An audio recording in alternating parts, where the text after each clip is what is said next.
गुरुवार की दोपहर न्यूयॉर्क के ब्रॉक्स की गलियों में एक गहरा सन्नाटा छा गया जब न्यूयॉर्क पुलिस डिपार्टमेंट के हजारों अफसरों ने अपने साथी दीदारुल इस्लाम को अंतिम विदाई दी। आसमान से गिरती मूसलाधार बारिश और टैप्स की उदास धुनों के बीच 6 पुलिसकर्मियों ने इस्लाम का ताबूत कंधे पर उठाया और मस्जिद से बाहर लाकर सड़क पर ले आए। इस ताबूत को एनवाईपीडी की हरी, नीली और सफेद झंडे से ढका गया था, जो अब गर्मी और बारिश में पूरी तरीके से भीग चुकी थी।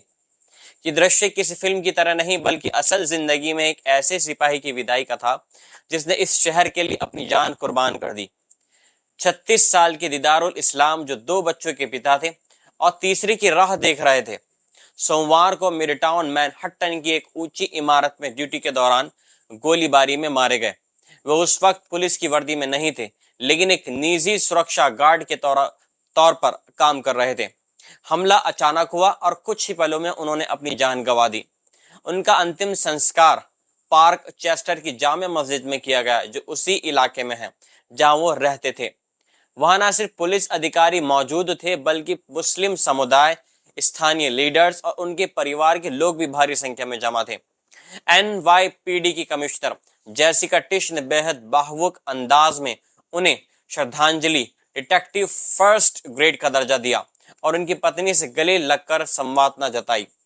उन्होंने कहा कि इस्लाम का जीवन अपने परिवार, अपने धर्म, अपने शहर और बांग्लादेश में बसे अपने रिश्तेदारों के लिए बहुत बेहतर बनाने की कोशिश में था। एनवाईपीडी के अधिकारी बताते हैं कि इस्लाम हमेशा अपने समुदाय के लिए आगे रहते थे और मानते थे कि पुलिस एक ऐसा कंबल है जो लोगों को सुरक्षा और सुकून देता है। दीदारुल इस्लाम 2019 में एनवाईपीडी में स्कूल सेफ्टी एजेंट के तौर पर शामिल हुए थे और 2021 में उन्हें पुलिस ऑफिसर बनाया गया था।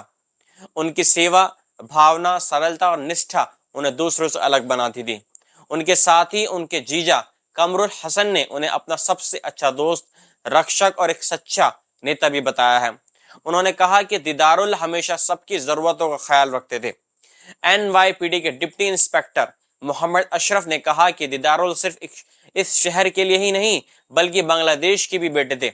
एक ऐसा प्रवासी जिसने उम्मीदों के साथ इस शहर में कदम रखा और सेवा को अपना धर्म बना लिया। दीदारुल इस्लाम की मौत ने उनके परिवार, उनके समुदाय और पूरे न्यूयॉर्क शहर को झंझोर दिया है। यह सिर्फ एक पुलिस अधिकारी नहीं थे, बल्कि एक पिता, बेटा, भाई और अपने समुदाय के लिए समर्पित एक रक्षक, एक पुलिस कर्मी थे। उनकी अंतिम यात्रा में उमड़ी भीड़, बारिश में भीगते वर्दीधारी अफसर और फूट फूट कर रोते परिजन इस बात की गवाही देते हैं कि उन्होंने केवल वर्दी ही नहीं, दिल भी जीते थे। उनकी कहानी एक ऐसे हीरो की थी जो आखिरी सांस तक दूसरों की सुरक्षा के लिए खड़ा रहा और खामोशी से, बहादुरी और इज्जत से विदा हो गया। मिलता हूं मैं आपसे एक नई पेशकश के साथ में। जय हिंद।